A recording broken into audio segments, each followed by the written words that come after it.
Paul, welcome to the show. Thanks for joining us. Oh, thanks very much. Pleasure to be here. Do you want to start by telling us a little bit about your business, Performance by Design? And I'm specifically interested in the design part of the name. Everyone kind of understands performance, high performance, but I'm really sort of interested in all the connotations that go with design. So if you could talk us through a little bit about that. Yeah, it's a good question. I guess it sort of stems back to my thoughts as a coach of Sydney Swans is how do you systemize culture? I came through a really strong culture at the Fitzroy Footy Club when I started playing and I learned a lot. But back then we were part-time. So, we didn't have any leadership groups. We didn't have really many discussions around culture or behaviors, the typical things that happen now in all sporting organisations. And then when I started coaching the Sydney Swans, I thought, well, we could leave it to chance. We could sort of go, well, we've got a good bunch of guys and things are going okay, or we could systemize it. And I talk about not leaving culture to chance. And that's really where the design comes in, because I think there's this misconception sometimes in sport, and it's interesting the Olympics have just come around that, sport, they're naturally talented and they're just really good at what they do. And even when you look at Federer talk or Djokovic or Usain Bolt or some of the Michael Jordan, some of the greatest athletes of all time, even individual athletes, it comes back to their own systems and processes. So the design part really is, if we want high performance, we can design that and we can put a process in place that allows us to be able to do that. You talk about culture, and there's two parts that I find really fascinating. One is you come into a team and the culture is not good. How do you build a great culture? Then the second part of that is how do you sustain a great culture and renewal and all those types of things? So I'm really interested in how that process works from your perspective. I think you've got to go back to what culture is. And this is probably one of the biggest misconceptions, because I think there's a stat, there's 90% of CEOs believe culture is more important than strategy, but 75% or 70% of those same CEOs defer to strategy because it's really easy to see a P&L. It's really easy to read the sales report, stock market, it says you're worth $1.57 or whatever. That's easy. The hard part about culture is people don't really understand it, but it's really simple. It's simply the behaviors you reward and the behaviors you challenge. So if that's the case, then how do you create a good culture? You have to be really clear on what behaviors you want to reward and what behaviors you want to challenge. And that's fundamentally what we do at Performance by Design. A lot of the companies have them written up on the wall, but then to your point, how do you change a culture? Well, we agree on a set of behaviors, and then how do you implement it? We put a process in place where we're holding each other accountable, we're rewarding good behavior, and we're challenging poor behavior. And that's what football clubs do incredibly well. Certainly good football clubs put a process in place of reviewing our behaviors constantly, giving feedback constantly, and making everyone sure in the induction process in what's expected of us when we walk in the door and when we're part of the organisation. Is culture in that way within a football club or a team environment somewhat easier to quantify than it is in business? I think it's an excuse. I think it's an easy excuse for businesses, because they still look at sport by, everyone's there for the same reason. And no, they're not. I can guarantee you, not every player's there to win a premiership. Yeah. Now, ultimately, if that's what happens, but some players are there to make money. Some players are there to hang out with their mates. Some players are there to go for a drink on a Saturday night. So they're all there for different reasons. I tend to find that's a bit of an excuse. You can all, and I think the synergies now, particularly with sport and business, are so much more aligned. And I do get that less and less. I must admit now that it's really about a process. When I was coaching the Sydney Swans, I don't think we ever spoke about winning a premiership. We just talked about the process that we would go through in order to be a good team every week. And if we're a good team often enough over the course of the year, we'd play in finals. And if we're a good team during finals, we'd win a premiership. And that's what we try and get businesses to think about. Don't worry about your P&L. Yeah, it's important. Don't worry about your 3-year plan or your 5-year plan. Yes, it's important. Don't worry about your share market price. Yes, it's important. But if we can build the foundations of our business through good people, good behaviors, good actions, good review, the share price will look after itself. And I think that's when people start to get it. Oh, okay, that makes sense. So even though you've got an obvious outcome, you're still not outcome focused. Absolutely. Oh, okay, right. Now it starts to make sense. What percentage of people do you find really embrace that, understand that sort of mindset of don't worry about the scoreboard, just play the right way and execute, and the scoreboard will take care of itself, right or wrong, however you want it to turn out. But you just got to play the right way. Do people get that a lot more these days than they used to? Or is it still something people are learning?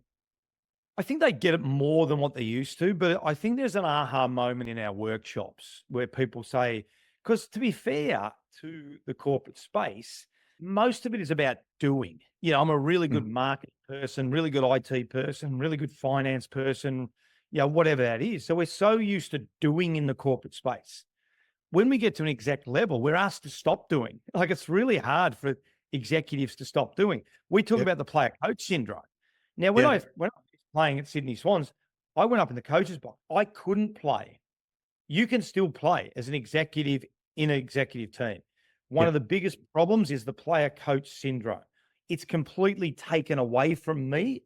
So I have to find another way to impact the players on the field. But an executive team still can play. All right. So they're starting. I think it more happens in our workshops when they say, no, you're right. We are busy doing everyone else's job. Okay. Right. What is your job? Well, I guess the job is to manage and lead. Okay, exactly. So when you start to unpack what leadership is and what being in an executive team is, that's the aha moment. That's when people start to fully understand what their role is and fully understand how important culture is in that role. So the fact that these executives can still play, like we say, that's more of a hindrance than anything, because when you're a coach, you clearly can't get out on the field. You've got to look at how you impact the game that way. And that's harder for an executive to learn, or it's easier for an executive not to do than step back and look at how do we actually lead these people to make the impact. That's it in a nutshell. I would say 90 to 95% of the execs we work with will all nod their head and go, no, you're right. And what that does is erodes trust, because, if I'm leading you and I ask you to do something, and every time I ask you to do something, I start to do it, what do you eventually do? You stop doing it. Yeah. Then what do? You start to do the work of the people underneath you. And then what do they? They stop doing it as well. So then you've got this rung of disenchanted people because no one trusts anyone in the business. And that's a really, really big problem, often in the corporate world. What are the attributes that make a really good coach versus you often see where it's not necessarily the best player makes the best coach, and often it's got nothing to do with it in terms of that. You look at players across the world who have become great coaches like Steve Kerr or somebody like that, who were a role player, but obviously very intelligent, understands the game, and so became a great coach. What are the real and it's the same with investment, mind you, where we look at founders who are really good at business and they're making fast decisions, they're moving quickly, then they sell the business and they become long-term investors. Totally different set of skills that you need to be successful at it. And often the skills that they have that made them great business operators actually make them really bad long-term investors because it's a different mindset. So what are those skill sets that you need that are different from being a great player to a great coach? I think self-awareness is probably, right up there, if not number one. There's no such thing as a perfect leader, but if you're really aware of what you're good at and what you're not good at, then you can surround yourself with really good people. The ability to say I'm wrong. I think there's this notion as a leader that I have to know everything. No, you don't. What is authenticity really? It's just being yourself. And part of being yourself is saying, I don't know that. Sorry, I'll get back to you. Or can you help me doing that? Really good communication, really honest, really good empathy, and ability to empower your staff. You have to empower your staff, let them do their job. Now, some things, if they're really big mistakes, you might have to jump in, but let them fail. Let them fail at times, as long as it doesn't cost the business too much money. Let them fail, and then come to you and say, look, could I have helped you? How did you go? What did you do? Reviewing is really, really important. So there's probably 5 or 6, I think, are the most important traits of leadership. Letting people fall, letting people fail and work out themselves. Like you say, unless it's some sort of catastrophe, sure. But by and large, if people make mistakes, they're learning along the way and they're working it out themselves. They're not trying to make mistakes. That actually brings me to a couple of things I read that I found really interesting. I was reading something about a list of 25 key points that you made once upon a time. when you looked at maybe going into coaching? And some of them were along the lines of, I'll read them out. You'll know them, obviously, but the coach's attitude will rub off on players. Never lose sight of the fact it's a game of footy. Positive reinforcement for players. Never drag a player for making a mistake. Enjoy trainings. Never drag a player for making a mistake. That was one that really stood out to me because from what I read, you made that list back in the 90s. And back then, coaching was very different to what it is today, isn't it? I mean, back then it was all these types of things that you're talking about were quite counterintuitive to the mainstream coach. What were you thinking as you came up with that list? Because I'm fascinated by that. So because that's pretty cutting edge at the time, and I'm sure it wouldn't have been necessarily well received by everybody. I don't know. I'm interested to hear how it all went. Yeah, well, I wrote it basically because I wanted to hold myself accountable if I ever became a coach. And I wrote it through the eyes of the player. We can look at leadership as what I want to give someone or what do they need from me. So that was written through the Paul Roos, the player, what I needed from my leaders. And it was 1998 when I wrote it and I retired in 1998, it was started to become full-time. And to be fair to my early leaders, we were part-time. So a lot of it was things I liked about my leaders and the things I didn't like about my leaders. And I would encourage everyone to do it. And the question I will ask leaders, are you the leader you wish you had? And I'll say that again. Are you the leader you wish you had? That list, I would never won a premiership in 2005 without that list. And I would never hold myself accountable to the leader I wish I had I not written down that list. So do it. And like you said, you've read out a few of them. It's not rocket science. Coaches out of rub off on the players. We say this in workshops. Are you giving energy to the room? Are you walking in the room as a leader and they go, oh, fantastic. Here comes Roosie. Can't wait to speak to him. I've got a problem to solve, or I just want to hang out with him. Or as Roosie walk in the room, oh, geez, I can't wait to get out. And the other one that you read out would be positive feedback. I played for 17 years. I was a pretty good player. I don't think I ever got any positive feedback. Harvard study now that suggests it should be 4 to 7 to 1 ratio of positive to negative feedback if you're a leader. Yeah. So even that, I had no idea about the Harvard studies back then, but I'm saying, well, why some positive feedback? Don't tell me what I'm doing wrong all the time. So it was a really, really important list that I wrote down. And it was basically, are you the leader you wish you had? And to hold me accountable to that leadership audit. And was that something that you sort of shared with people as you started the coaching journey, or was that something that you just used as your own sort of note to self? Because I'm curious to see what players' reactions were and also more senior people in the organisation.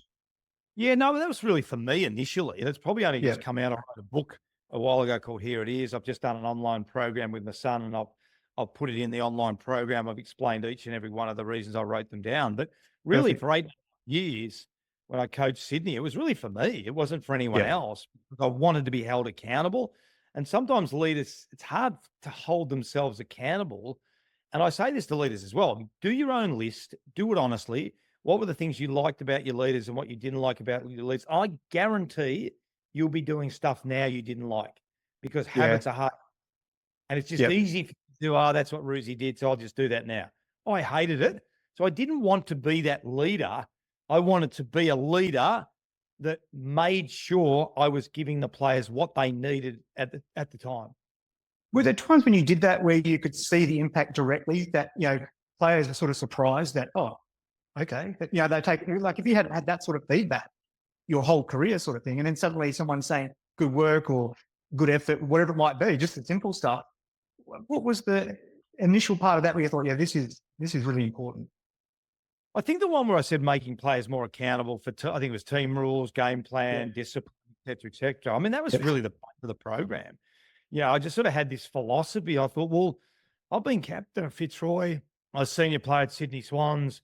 Didn't really get asked much about what I wanted the team to be. And I just couldn't really understand that, so that was huge in creating the Bloods culture. I think trying to create a positive environment in a really, it's a really high pressure environment. We've seen that with Sydney. You're on top of the ladder and prior to Friday night, they're getting caned. They're struggling. They're not going very well, and I'm like, wow, they're on top of the ladder. So it's a really high pressure environment. So to maintain positivity, players don't mean to make mistakes. You've read that one out. Anyone that's gone to football or rugby league or seen the Olympics, I guarantee I've never coached or seen a player that hasn't tried. And the way I talk about it in the corporate world, I hope in your business you haven't got people that the alarm goes off in the morning, they wake up and they go, fantastic. I'm going to have a Yeah. shocking day today. And not only am I going to have a shocking day, I'm going to make sure I'm bringing everyone down at the office with me. I mean, it's fairly unrealistic. So really it's about, have we created the right environment for our people to become successful? And that's really what a leader should do. Where does getting the culture right start? And there's two parts to that question, I guess. One is often we think of it from a coaching perspective. But if I look at some of the best and worst organizations, I'll mention the San Antonio Spurs and I'll mention the LA Clippers back in the day. It isn't necessarily the coach. It often comes from ownership and higher up, and they make the decisions around coaching and that around who to bring in as the coach, which that philosophy probably comes through a little bit. And then the coach obviously does what they do. Where does it start?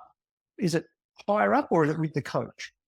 I think it's everyone. This is probably the hardest thing because we think if by putting a good coach in, it's going to make a difference. Yes, it does. We then think by putting a good CEO in above the coach is going to make a difference. Yes, it does. We then think, oh, let's change the chairman. Is it going to make a difference? Yes, it does. But we have to have alignment and congruency through the whole business. And that's what happened to the Sydney Swans, and that still happens now, which is really important. So, yes, one position makes a difference, but the ability to have everyone aligned and everyone understanding the common goal, the purpose, for want of a better term, understanding what our culture code is, understanding how we interact collectively together, building really strong relationships amongst each other, and then having really honest conversations. So it can't be one person in the organization. It has to be a collective that all do it together.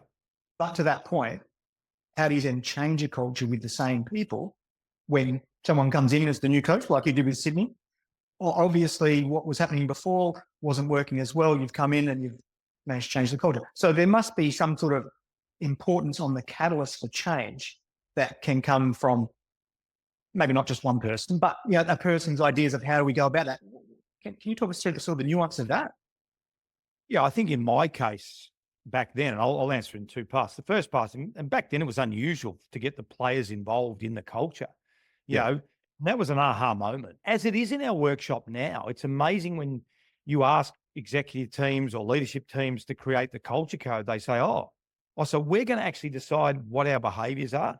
That's the missing piece. I too often go into businesses and they have this stuff on the board.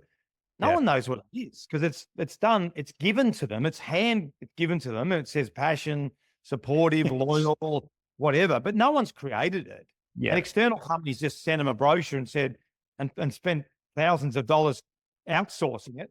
It's not what you stand for. It's what someone else said you should stand for. Exactly. Yeah.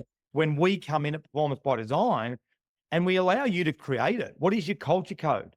So I think that's the missing piece in a lot of businesses where we sort of have a purpose, we have values, but no one lives and breathes them. And again, if I go to Sydney, the players embraced it. They said, yes, we're ready for it. Yes, we want to take our club. As you said, we didn't really change any people, to be honest. We just changed the philosophy by having a captain in Stuart Maxfield that says, yes, okay, I'm the role model custodian of these behaviors and I'm going to action them and help Roosie along the way. We had all the coaches on board, all the other players on board, and that's not without hiccup. It wasn't like we didn't have any hiccups, but we knew who we were. It was a roadmap for success. And players jumped on board and able to get it. Too many companies, they have good people and they're fundamentally, it's the good to great. A lot of good companies, but they don't really know how to be great. They've got the people, but they haven't got the framework in which to get those people from good to great. Get good people, put a process in, get a really good framework, and then you'll jump easily. You come in as a rookie coach. What was the point along that way where you thought, this is working, this is, we've got this right, or we're going in the right direction? What was there a sort of a moment or a point where you felt like it was coming together? Yeah, good question. I mean, more moments than moments. When I took over and we went down to Coffs Harbour and we came up with our culture code and then we voted for our leadership group, there was real concern as to who would be captain of the footy club. Captain was typically named by the coach, ratified by the board. But what we were going to say is we're going to pick our leadership group based on our behaviours. So that was a leap of faith in the players, and then through that process, I felt confident because I really felt the players took that seriously and Stewie Maxfield became captain under that system. And then I had Adam Goods walk into my office one day and he was probably our best player and missed out in the leadership group. And he he said to me, Roosie, I want to be a leader. Why did I miss out? And I went through the behaviors. And I said, how do you go at this? And he said, good at this, good, good, good. Went down the list. And he was really honest. He was good at everything. And then I said, well, here's our leadership group. How do you compare to them? He said, he's better than me. He's better than me. He's better than me. He's better than me. He's better than me. He's better than me. He's better than me. He's better than me. We had a really amicable conversation. So that was one moment. And then he said, well, Roosie, I want to become a leader. How do I get in? I said, well, if this system works the way we want it to work, and you action those behaviors better than some of our leaders, and we vote for it 2 or 3 times a year, you should get in. And he did. So that was a real key moment. The times when we reviewed games, when players would speak up, so it took the pressure off the coach's staff. I think there was times where I'd see a player walk past and he was yawning at Kirky or Stewie, and I'd say, mate, you guys tired? Yeah, we've been down the beach at Maroubra at 5 o'clock, and I knew what that meant. So they were disciplining each other without us knowing. Right. There was many, many examples of them taking ownership. If you can get ownership before accountability, that's so much better. Everyone talks about accountability in business. Get ownership first, and accountability is way easier to follow. If you're asking for accountability without ownership, it's a lot harder. Can you explain just what you mean by the difference between those two? So ownership means we create it together. So we created it together. We create our Bloods culture. We create our culture code at your organisation. We do it collectively. And if we do it collectively, then we immediately have ownership of it, because we have an opportunity to say, well, I don't think that's right, or I do think that's right. When we create it collectively as a group, we own it. Or if we get inducted into a company and I sit down, Roosie, this is what we stand for. What do you think? Yeah, these are our behaviors. This is our culture code. Can you tell me your values? What do you think? Yeah, okay, so you're buying in. You're buying into our culture. Yes, I am. See the difference? Suddenly you've got ownership. Then when you want to hold me accountable to the behaviors, it's a lot easier to do it, because you've already had that conversation either in creating it or inducting me into your system that you've created, but you've given me an opportunity to say, no, this is not for me. But if I've said, yes, I really, really like what you're doing, there's the ownership. So that's the difference between getting ownership first and accountability, rather than trying to hold people accountable without ownership. Yeah. What about in terms of maintaining that culture once it's in place? Succession is a big deal in business. I mean, a lot of the people we work with, large family businesses, and there's succession around that side of things. But you've sort of, in many respects, kind of pioneered that sort of framework within the sporting arena. What was your thinking around that process? And you've done it multiple times.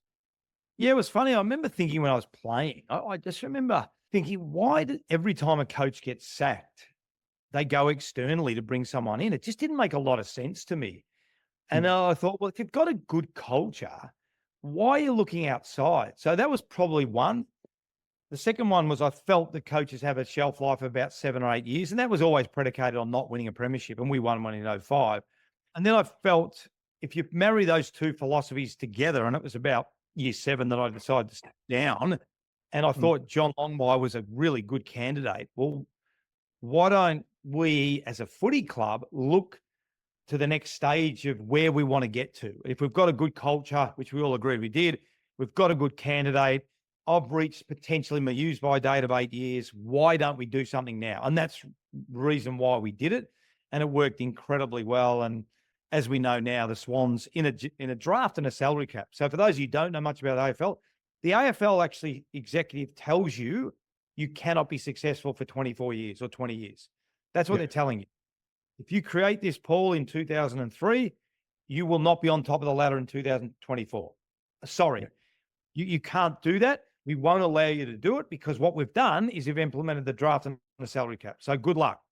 Okay, what have Sydney done? They're on top of the ladder because of the succession plan. And John was in the initial workshop in Coffs Harbour and was part of the initial stage of the Bloods. So they've bucked the system. They've said, no, we don't care what your system is. We'll put a system in place, a process, great leaders, great role models, clear behaviours, and good luck trying to stop us. And at this stage, obviously they haven't won a premiership for 24 years or 21 years or 23 or whatever it is, but they've sat very much in that top echelon of the ladder for many, many years. Yeah. And in terms of the types of qualities you're looking for in the leaders coming through, what are the key leadership traits that you're looking for from a succession perspective? Yeah, I think it's Patrick Lencioni's model of trust. I think that's his. He talks about character and competence. And then either he or someone else talks about the scoreboard's wrong. This is quite interesting because what's character? Can you do your job under pressure? Do you do what's best for the team? Yeah. Everyone's competent. Yeah, Yeah. everyone is good at what they do. And the scoreboard is wrong. We reward bad behavior because a salesperson happens to sell the most stuff, turns up Yeah. late to meetings, doesn't really care about anyone, but just happens to be the best salesperson. Not only are we saying, well done, we're actually giving a bonus for that.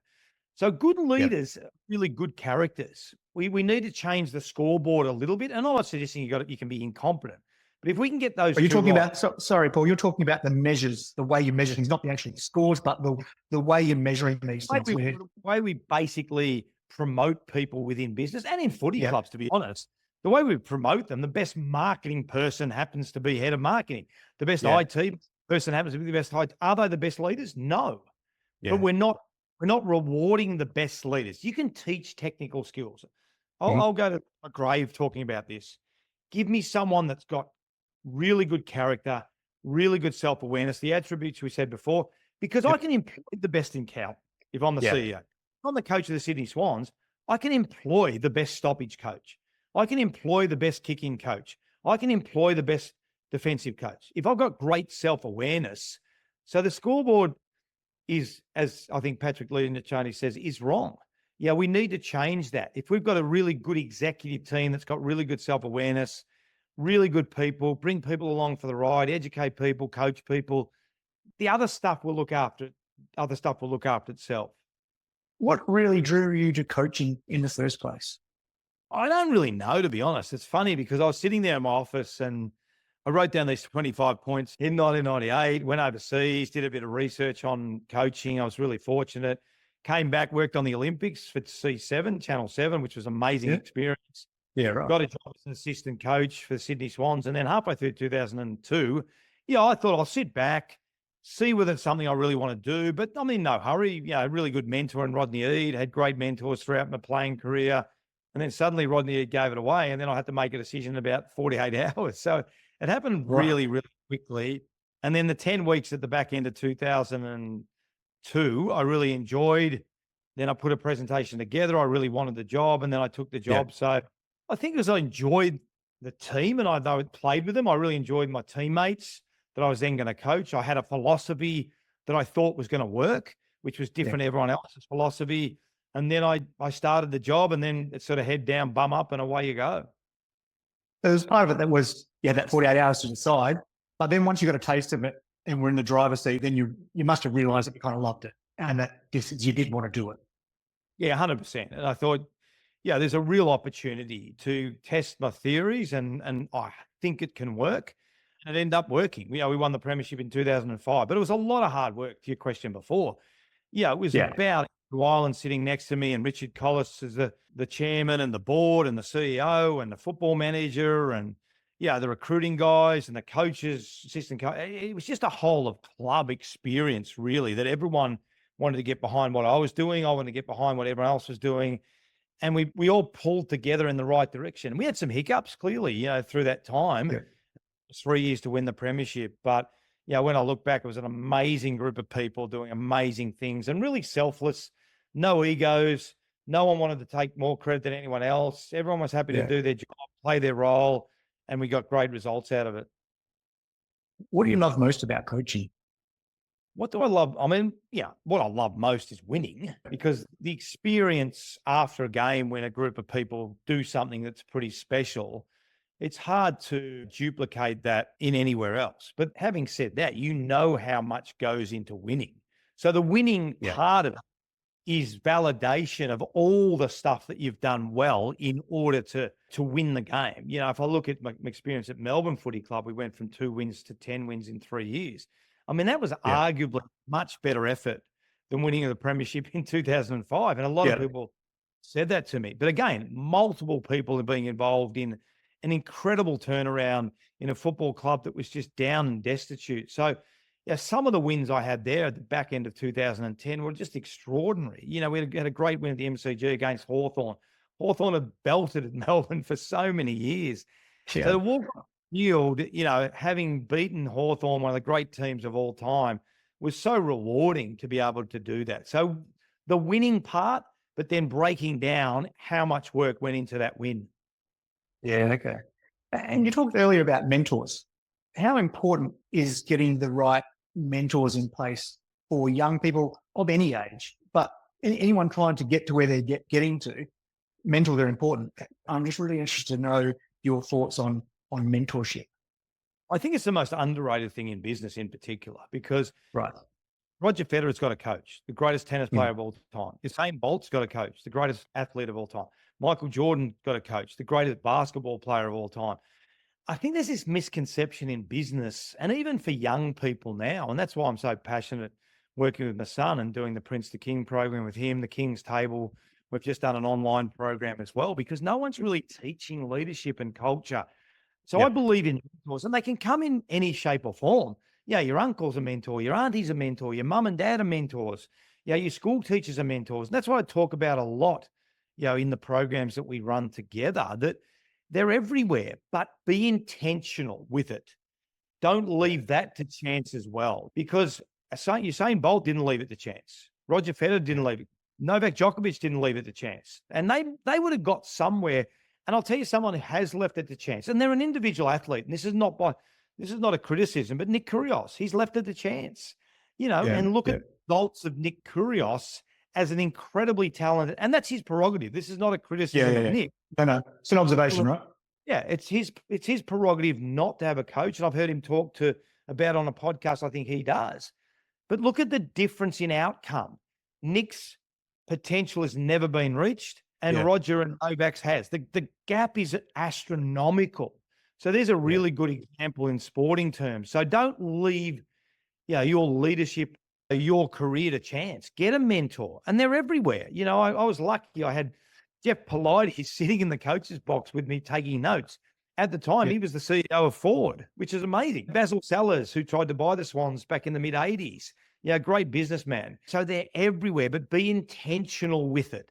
Spend time, ask questions, understand what makes them tick, and you'll learn stuff not to do from mentors as well. They'll fast track development also, but I think certainly one of the most underestimated parts of success. What about routines and habits and things like that? There's a lot of really good books out there on that. Atomic Habits is one that I love, and there's some really good literature on that. Did you have a routine as a player and as a coach? And how strongly do you believe that is necessary for people to achieve? I guess it goes to around that performance by design specifically, but how important are habits and routine? You don't rise to your goals, you fall to your systems or your processes. Yep. Right out of that book you mentioned before. 100%. I think what I find really frustrating again in the corporate world is we are incredibly process driven in a footy club. A meeting that's scheduled for 8 o'clock, guess what time it starts? 8 o'clock. Guess what time the 9 o'clock meeting starts? 9 o'clock. Guess what time the players train? At 2 o'clock. 2 o'clock. Guess what time the game starts? 2:10. Like, it's so systematic. And I think it's really easy to kick the can down the road in the corporate space. I had this discussion the other day in a workshop, and I said, happened to be a Carlton supporter, and one of their star players, McKay, pulled out about 30 minutes before the game. And I said, well, what would have happened in the corporate space? And they looked at me like, what do you mean? And I said, well, let's say, the CEO couldn't make a meeting. What would you have done? Oh, we probably would have moved the meeting. Yeah, not probably, you would have moved the meeting. Okay. We can't move meetings. We can't move. Carlton couldn't have rung the AFL and said, oh, look, one of our best players is out. Can we move the game? And that gets back to processes and systems. As an athlete, you talk to any athlete, it's about habits and systems, creating really good habits. I think there's this misconception. They don't have to be. Here's a good example. I think David Goggin was just in Australia. Anyone that knows David Goggin, I mean, you don't have to run 100 miles a day, for 20 days in a row. That can be counterproductive. Well, what I'm talking about is really simple process and simple steps to just get better each day. How am I going to be better tomorrow than what I am today? And I think, again, sometimes it scares people. I don't want to run a marathon, or I can't run a triathlon. No. You don't have to do that. Can you walk your dog in the morning down the park for 15 minutes? Can you get up and do 5 minutes meditation in the morning? Yeah, I think I can do that. Okay. Just get a habit and a system that suits you. But you get discipline and you start to understand your habits, good things are going to happen. And guess what? What else? Good people will gravitate to you. I want to be around Fred or Mary because they always turn up the meetings on time. They're always inquisitive. They're always listening to me. They've always got good advice for me. They always seem healthy. They always seem vibrant. We all want to be around people like that, don't we? Oh, 100%. I mean, anything to do with habits, and it's something that took me a long time to learn those habits. I think some people are naturally disciplined, and so they've got a good routine in place. Other people, and I put myself in this category, need the routine in place to be disciplined. And it's a little bit different, but yes, I'm not one of those that are just automatically disciplined. But if I've got the routine, I can do all the things I need to get done. But that chicken and egg, but it is really important.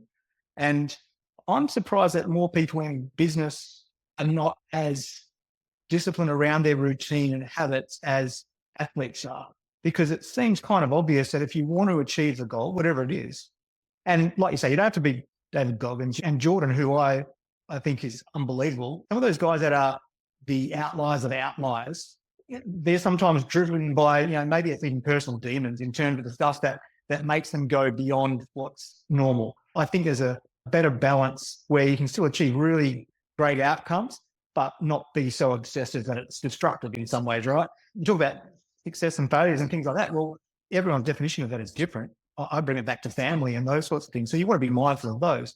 But I'm surprised that business people don't focus a little bit more on having better routines and habits in place. Or is it something that you see that increasingly they do?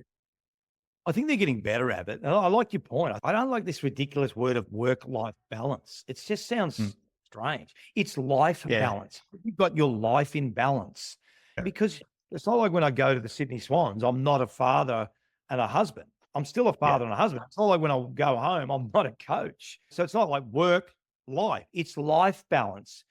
And I agree with what you said. I think it's getting more and more prevalent. I think people are more aware of just getting that life balance. And again, what is success? This notion of success is different for everyone. But 100%.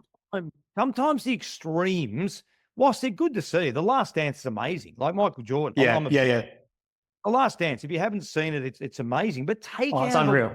Take out of it what you want to take out of it. David Goggins, take out the messages you want to take out of it.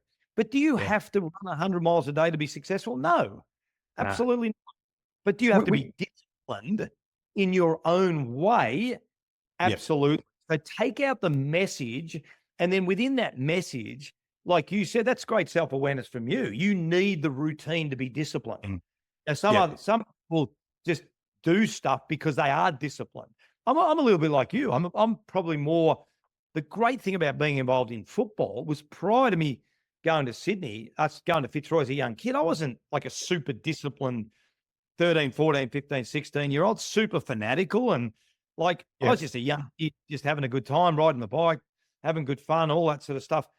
But it was great. Going down to Fitzroy gave me that routine, then that allowed me to get the best out of myself and allowed me to be exposed to great role models in Gary Wilson and Bernie Quinlan and Conlon and all that stuff. So again, that routine is going to expose you to really, if you get to the gym at 7 a.m, guess who's there? Someone that you'll run into that you really respect, and you go, geez, you're here every day for an hour. Yeah, well, come in tomorrow. Let's work out together. Oh, really? Yeah, but let's go and have a coffee. Oh, really? Okay, fantastic. So you'll miss that part of it as well if you miss the opportunities that structure and discipline give you. I read something really interesting talking about family and structure and habits and those sorts of things. And it was an article, I think it might be an excerpt out of a book. And it must have been an interview between you and one of your sons. Let me just find it here, because I'll read this little bit. Parenting, the Fatherhood book. And your son Dylan says, when I was growing up, Dad was always there. He was never not there. He'd be playing in Perth on Saturday, catch the red-eye flight, 12 o'clock, and be there at my game. 8 a.m. Sunday morning. That was huge, something you probably don't notice as much at the time, but looking back, I expected him to be there. I didn't know any different, but didn't realize that some dads don't do that. So you're reading that's pretty cool. And I will make a note here that you also won Australian Father of the Year in 2008, right? Which reflects this type of mindset. And if you talk about what is success, to me, that epitomizes it right there. For all the other stuff, the impact that you can have on your kids, hearing him say something like that must just mean the world. Oh, mate, well, he said it on a podcast. We did this podcast together. Oh, no, podcast, right. Workshop. It was a workshop, and he did it for the book as well. But he said, and the question was, what do you remember most about your dad? And I'm sitting there going, oh, he's going to talk about the premiership in 05 or certain games, coming into the rooms and singing the song with the players or whatever. And he told that story, and it was really humble. And for me, it was just an eye-opener. What I tell dads now, don't miss opportunities. Don't wait for the great trip to Whistler or Disneyland at the end of the year. Still do that, but a bedtime story. Go and have breakfast with them. Duck into your kids' swim meet or running meet or what. That's what hit me when he said that. Turned up on a Sunday. Most dads probably go, I'll sleep in, I'll jump on the plane, and the kids won't worry about me not being there. I'll get back at midday. That told me they're watching. Kids want time as much as they can have it. Even if, if they've got a busy day, just duck in if they're asleep, give them a kiss on the head. That's what really told me. Too many of us sort of go, oh, no, as long as we have a great holiday at the end of the year and fantastic. And it was a real eye-opener for me when he said it. That stuff really matters. I mean, one of the things I missed the most, I've got 4 kids and they're now sort of all over 20. And the stuff that I miss the most now most recently is we used to, at the time, it was a pain in the backside. My young bloke was playing like state league basketball. So we'd be driving all around Sydney and to everywhere to training every day. And then there was another individual sessions and weight sessions and whatever else. And it was like, when it stopped, it was a bit like, oh, that's good that it stopped. But then like after a few weeks and time goes by, you go, what you didn't realize, and you do realize what you don't, is that I was getting that 45-minute drive in a car out to a place I'd never heard of was actually a 45-minute chat with my young bloke.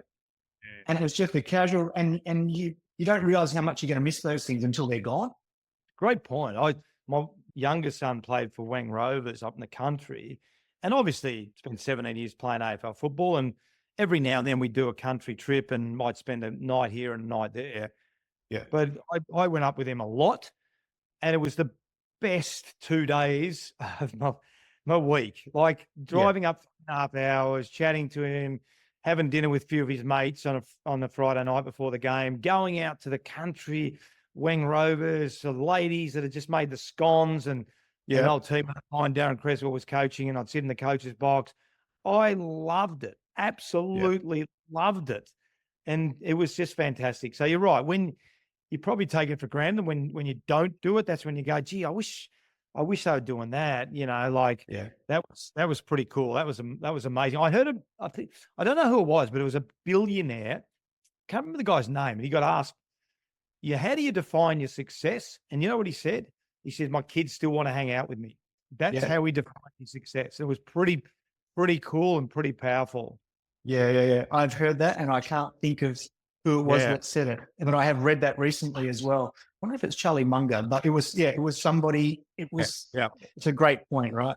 I mean, I always used to look at that sort of stuff in terms of the parenting side of things, and my wife hated me doing this, but I'd look at it in 5-year lots, because we had sort of 4 under the age of 5 at one point. But as they sort of went from being little kids and moved to the next stage, I just remember saying, we don't have any kids under 5 now. That 5-year lot, that's gone. They're all like kids. And for me, it was important because it made me slow down and realize that you only get that at that age for a certain amount of time. People say it, they grow up quick and all that's a cliche, but it's so true. And my wife didn't like it because it was like, you're telling me our kids are growing up, I don't want to hear it, sort of thing. But it helped me look at it in sort of 4 lots of 5 years. And suddenly they're in this 10 to 15 bracket. It's like, oh, wow, that goes quick. So it made me slow down and really appreciate just how important that stuff is. And I always wanted to be really successful at what I did, but it was always going to be on my terms, in terms of I wanted the family stuff was most important. The time with the kids will come and go in terms of that younger age. And then afterwards, you've got time. It's different to sport, whereas it probably works the other way in some respects. But those sorts of things are really important in terms of how you define success. Yeah, no, it's funny because I've got a grandson now, and you notice it even more. It's funny.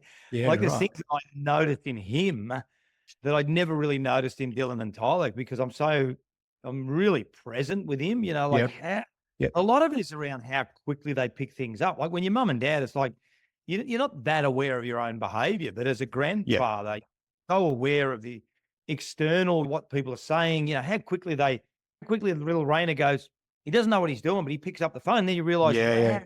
we're on the phone so often, he's already picked that up, which is pretty crazy. So even that's another level again when you're a grandfather. Yeah. Oh, yeah. Well, that's really interesting because you've got that. I say time's probably the wrong word, but when you're the parent in the heat of the moment, doing the things with the kids, probably from a grandparent's, and I don't know that yet, but it's probably a different perspective where you can sort of observe a little bit more and see some of those things, and you probably pick up a bit more. Having a few decades worth of coaching experience probably doesn't hurt either. Yeah. Well, it's it. Yeah. I mean, it's funny because people ask me about, do I follow the sport now? And most of the stuff, it's funny. I look through the eyes of a leader, a coach. It's really interesting when you say that. Even, with your kids and with your grandkids, and you're looking at the environment. What's the environment like? Is it positive? Is it negative? Who's around? What are they saying? So it's a good point because you're so conditioned through the process of being a player, being a coach, and even now with performance by design, the King's Table and Prince the King is, most of my day is spent coaching in some way, shape, or form. I've got another little question for you around this side of things. And I find it interesting because when you look at people who are very successful, we tend to romanticize that sort of stuff a little bit when it's not quite all that it is. And we tend to look at people who are really good at what they do and romanticize that. I picked up something here where, again, Dylan was talking about something, and I think you made a comment saying, my biggest challenge to dad has been words rather than actions. I think my actions with Dylan are really good, but I'm not always good with words. And that just goes to the whole communication thing. In terms of things that we're good at are all pretty obvious, but the things that we're not as good at as parents, as leaders, as that communication piece. What did you mean by that at the time? And how do you manage that sort of stuff? Yeah, well, I'm 61 now. So my parents were really traditional parents. They split up at 2021. But I mean, my upbringing was dad going off to work every single day at the same time, worked at the T&G's insurance company. Great person, go off at the same time, come home at the same time. Mum took us around, walked to school, all that sort of stuff. So there wasn't much I love you and wasn't much emotional connection. I mean, we're a close family and we go away together and all that sort of stuff. So my learnings were really quite stoic as a father. I've got to provide and go off to work. And I say this to Dylan and Tyler all the time. My goal is, I think I'm a better father than my dad was. And that's not a criticism of my dad. And I hope Dylan and Tyler are better fathers than I was, because I'm still not great at the emotional part of I love you and, mate, are you okay? Can I kiss your knee better? And being in a pretty brutal footy environment, it's you just used to dusting them off and getting them up, and they'll tell you some funny things about. Someone broke his collarbone one day, and I said to my dad, I said, just get up. What are you doing?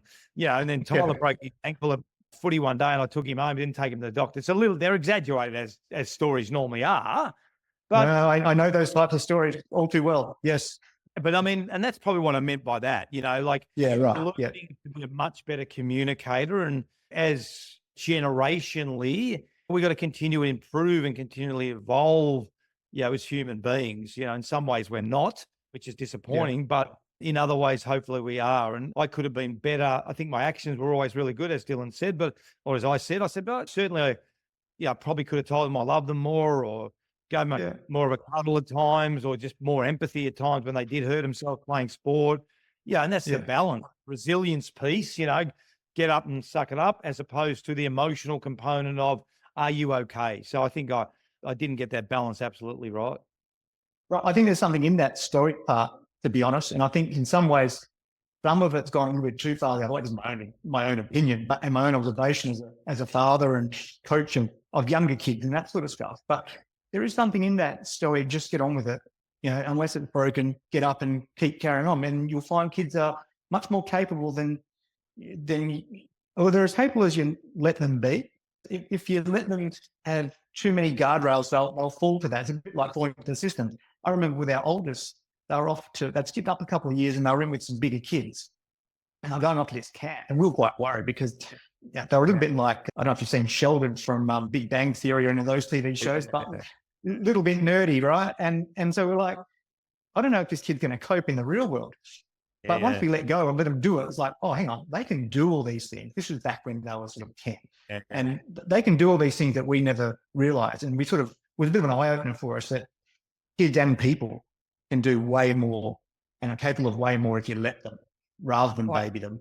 Look, I think generally speaking, I don't want to sound like an old 61-year-old, but it used to be when I was growing up, here are the standards 10 out of 10, reached. Now, and I'll make a generalization, it's, well, no, let's drop it down to a 9. No, 8's all right. No, 7's okay. 6 is okay. We're actually dragging everyone down. We're not, we're no longer aspiring to be great. It's really disappointing, I think, for the generationally. You know, we used to aspire to be great and hold each other accountable and look at really high standards. Now we're just lowering our standards in most aspects of our life, to be honest. And not only lowering standards, we're actually redefining it in some ways, because we're not just going, 8, 6, 7. In some ways, we're now saying whatever your score is okay.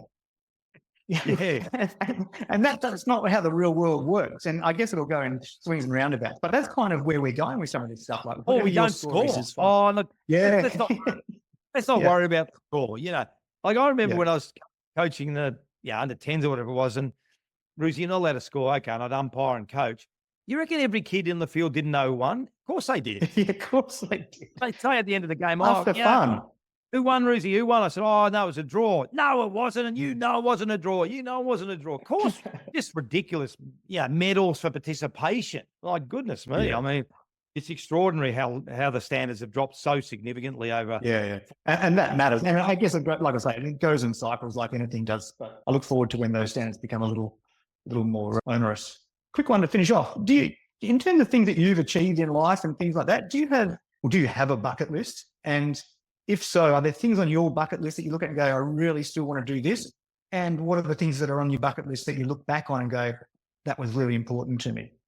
I think on my bucket list is putting old head on young shoulders. I think when I go through, I'm really fortunate to do the things I've done and learn. This conversation we've had today, this is a conversation that's 40 years of experience. So on my bucket list is things like Prince the King and King's Table and Performance by Design, and trying to fast track all the knowledge that I have up here and give it to as many people as I possibly can so they don't make some of the mistakes I did, learn a lot quicker than what I did. So that's probably the main thing on my bucket list, apart from traveling. There's a lot of places I want to go. And the other question was about, was there something I didn't do on my bucket list? Is that no.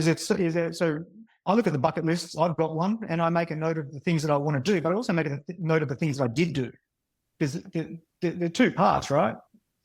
Look, when you start off playing football, winning a premiership is massive, so to win that premiership. And I think, not that I ever set out to be 2008 Father of the Year, but that's, that's such if you're trying to become a really good father and a really successful businessman, and my business happened to be AFL, and you tick both of those, that's pretty bucket list stuff when I look back on that. That's pretty cool. Yeah.